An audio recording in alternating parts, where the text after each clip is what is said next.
What's up, guys? It's Emily back with another video. So today I'm going to be doing a health update about my fertility journey. I haven't done a health update in a minute, and I've been meaning to do one because I did get some updates recently about my fertility journey and how that process is gonna go and all that good stuff. So without further ado, leave a like, a comment, and let me know down below what you guys think. And let's get this started. Some of you guys are new, or some of you guys haven't came across any of my health update videos. This is basically a health update about my fertility journey. I haven't talked much about my fertility journey because I was waiting until my recent appointments to finally talk to my OBGYN, my endocrinologist, and I got some updates. So as some of you guys may not know, I was diagnosed with hypothyroidism in 2016 and polycystic ovarian syndrome, PCOS, if some of you guys may know the abbreviations, PCOS, in 2018. And I have other issues with hypoprolactinemia. And basically what that is, if some of you guys may not know, is basically, back in, I get so emotional when I talk about this because this was such a scary time in my life and I did not expect to deal with this. And I don't think I've ever spoke about it like a lot on my channel because it was something that I just didn't know how to take at the time.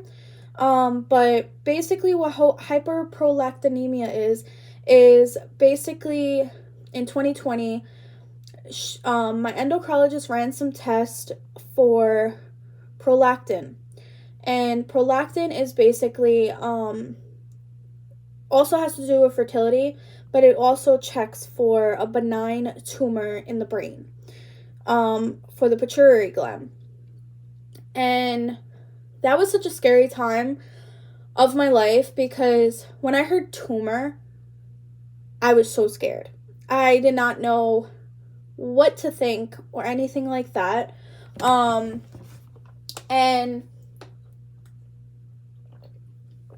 at that time, I wasn't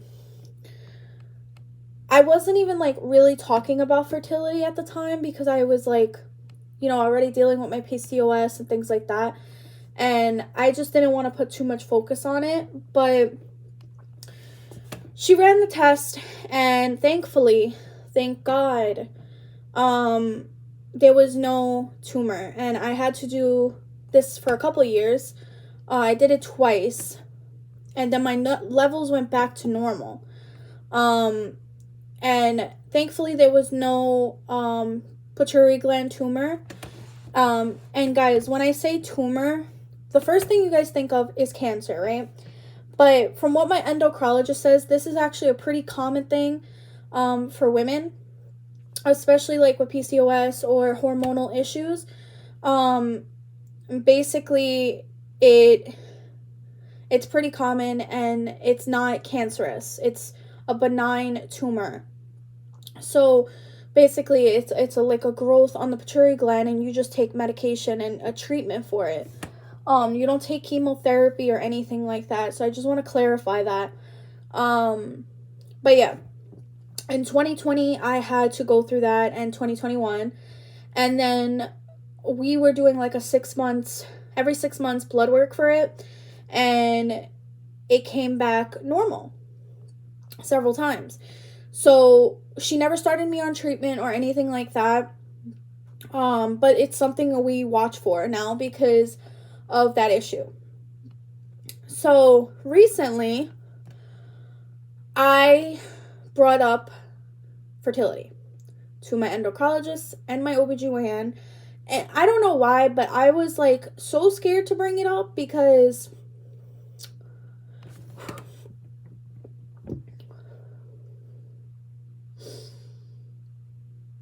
fertility is such a touchy topic to talk for me.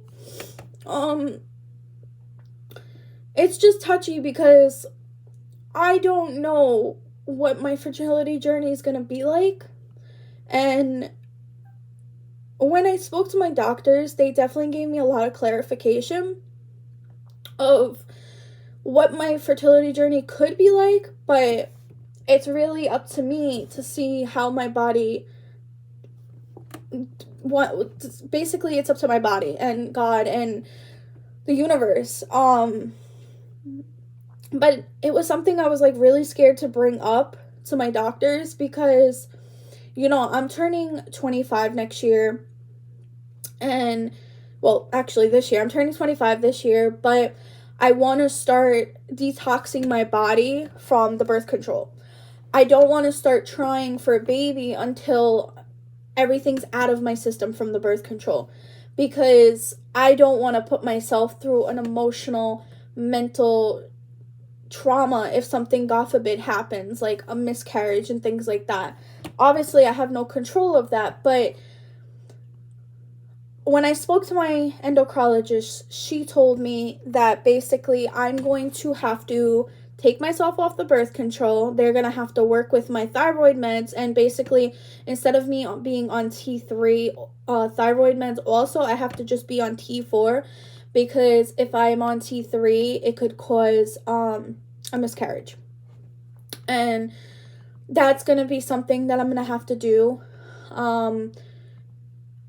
So I told her that I want to start getting off my birth control sometime in summertime. And a lot has been going on this year, believe it or not. Like, I got engaged, me and Matt proposed to me 2 months ago, and my health has been on and off for the last few years.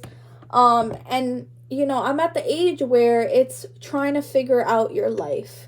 And I'm at the age where I've always wanted to be a young mom, but not like super young, but I wanted to be always a young mom. And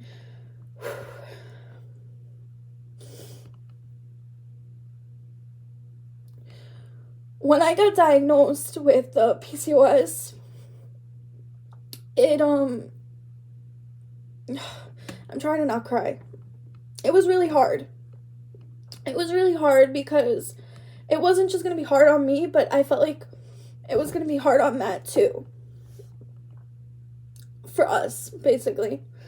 Now, obviously me and Matt haven't tried or anything because I just rather let my body take its course. But when I got diagnosed with PCOS in 2018, I kind of had to accept the fact that I'm going to have a lot of issues getting pregnant or things like that. You know, at the age of 18, you don't want to hear something like that. That was something since a little girl that I never wanted to go through. And I'm one of those people. I was chosen from, I was the chosen one for this. And I feel like I was chosen for a reason, because I know my strength and I know I could take on this, you know. So my endocrinologist basically told me that I'm going to have to wean myself off of the birth control. Basically take myself completely off of it. And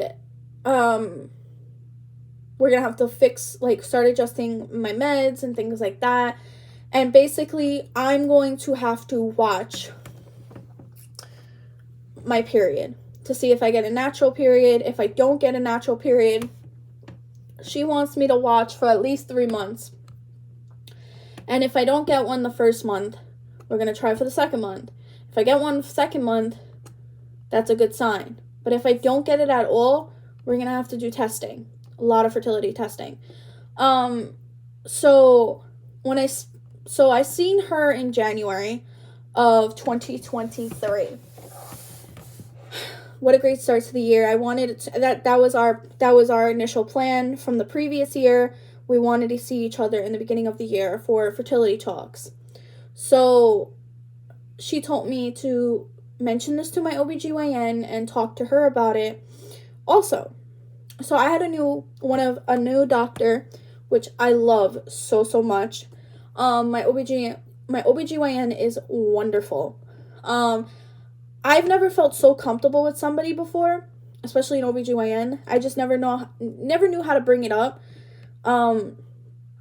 And she made me feel so comfortable. She told me that she has PCOS too. And it's funny because all my doctors are pregnant right now, and she's one of them. And when she told me that she understands, like, my situation a lot, it gave me a breath of fresh air, because it's hard to find somebody, like, some people that could relate to this. But she told me the same thing, basically, what my endocrinologist told me, that we're going to have to wean myself off the birth control, fix my thyroid meds, and basically watch to see if I'm going to get my period. If I don't get my period, then that's when we'll start doing testing, things like that, and possibly start fertility treatment if I don't get my period. And she made me feel really hopeful, because she told me that, you know, some people that are diagnosed with PCOS and are on birth control and they take themselves off of it, they get pregnant like that. Now, that's not what I want to do, because I don't want to put my body in harm's way. I want my body to detox, basically. I want all the toxins to come out of my body. And I also have initial other plans before I want to actually have a baby. But I want to start my fertility journey, as in taking care of what needs to be out of my body, if that makes sense. You know, me and Matt want our own place. We got engaged. So there's a lot of things that are happening, you know, but our initial plan is we want our own place, and, you know, we want to be financially secure. And I told both my doctors that, and they said I got I'm very smart, you know, and basically she gave me a lot of hope. And, you know, it was really nice to hear somebody that could actually relate to. And, you know, she told me how long she was, how far along she was. And, you know, one thing she told me is don't lose hope. She's like, I have PCOS myself, and, you know, it's not easy. It's definitely, a lot of people don't understand the mental part to it, the physical part to it, the emotional part to it. It's not just, I want a baby. It's what comes behind with it. You know, there's other things that come along with it. So she definitely understood. So yeah, I don't know exactly what time in the summer that I'm going to take myself off the birth control, but I've been on birth control since 2018. So 2018, 2019, 2020, 2021, 2022, 2023. It's been 6 years. And, you know, it's been a minute. And I feel like it's something that I need to take myself off of. And I'm scared to see what could possibly happen. A lot of people don't understand with PCOS, birth control is my source of hormone. And basically, once I'm off of it, my body's going to start going out of whack. So I don't know exactly. I can't give you guys a date or a month that I'm going to take myself off of it, but it's sometime during the summer. But yeah, I wanted to tell you guys about my fertility journey and what's going to be happening in the next few months and all that good stuff. But yeah, if you're somebody that struggles with infertility or has PCOS and is scared with no answers, definitely find a good support system. Definitely find good supporting doctors that will understand and do what's best for you. Don't rush the process because everybody else is having babies at your age.